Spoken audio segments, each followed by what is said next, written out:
Dan, another disappointing result today against Bristol Manor Farm at home.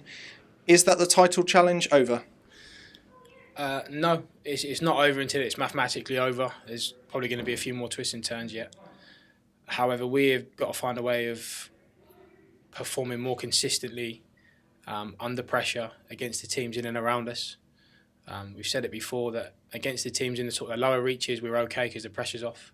Against the teams who we're seemingly the underdogs, the pressure's off. And we always perform better in those. Even today at 1-0 down with time ticking away, we looked the better side because we were underdogs at that point. You can't wear that moniker forever. You have to find a way of being more consistent under pressure. And especially if you're going to get out of it, it's really hard to win anything. It's really hard to get out of a league.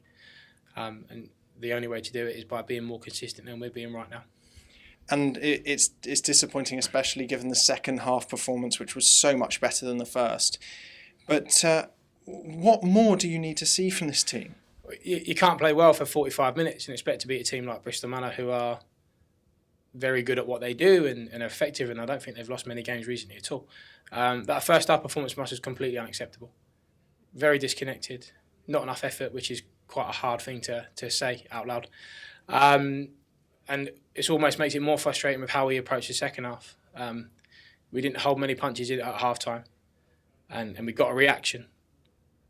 But it can't come from us all the time. It has to come from the players. They have to be able to drive themselves forward. And we didn't change anything tactically in the second half. We made one change at half time. But we asked them to do the same thing, just better, and they managed to do it. So they can do it. We just got to get to the root of why we can only do it at different times, and we're not doing it consistently enough. Was there an element of it being too little too late? In terms of the performance, once they've already conceded, defensive lapse to concede, then you're chasing the game. Like I said, I think we always, if we're underdogs, that's when we look our best. So when we're behind or when we need to chase it, that's when we look good. We just, obviously, you can't let teams get a lead on you and then start turning up. You have to be able to play like that all the time. And, we showed some good bits in the second half. We got in some really, really good positions with the ball. We threatened the keeper away, made some really, really good saves at 1-0 and at 1-0. But again, when we say too little too late, yeah, we didn't do it for a whole 45 minutes. If you don't do it for half of a game, you can't expect to come out of a whole result. And now back-to-back games against Bideford, home first next Saturday and then away at their place. What are you going to need to see? It's going to be a real tough challenge to play the same team 2 games in a row, sort of in 3 days, especially with one being quite a long trip on a Tuesday night. All I want to see is a team that leaves everything on the pitch for 90 minutes. I can handle it if the ball doesn't go in like it did against Barnstable when we threw literally everything at it and the result didn't go away. That's okay.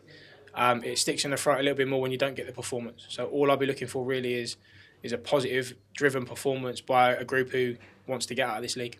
And will we be expecting changes then? We'll evaluate this week. We'll have a look at who's come through today, maybe carrying or not. There'll be a few players hopefully back in contention who have been injured at the moment. So we'll see. It's definitely on the cards to refresh the team, but we'll make those decisions Thursday. We'll see you next week. See you later.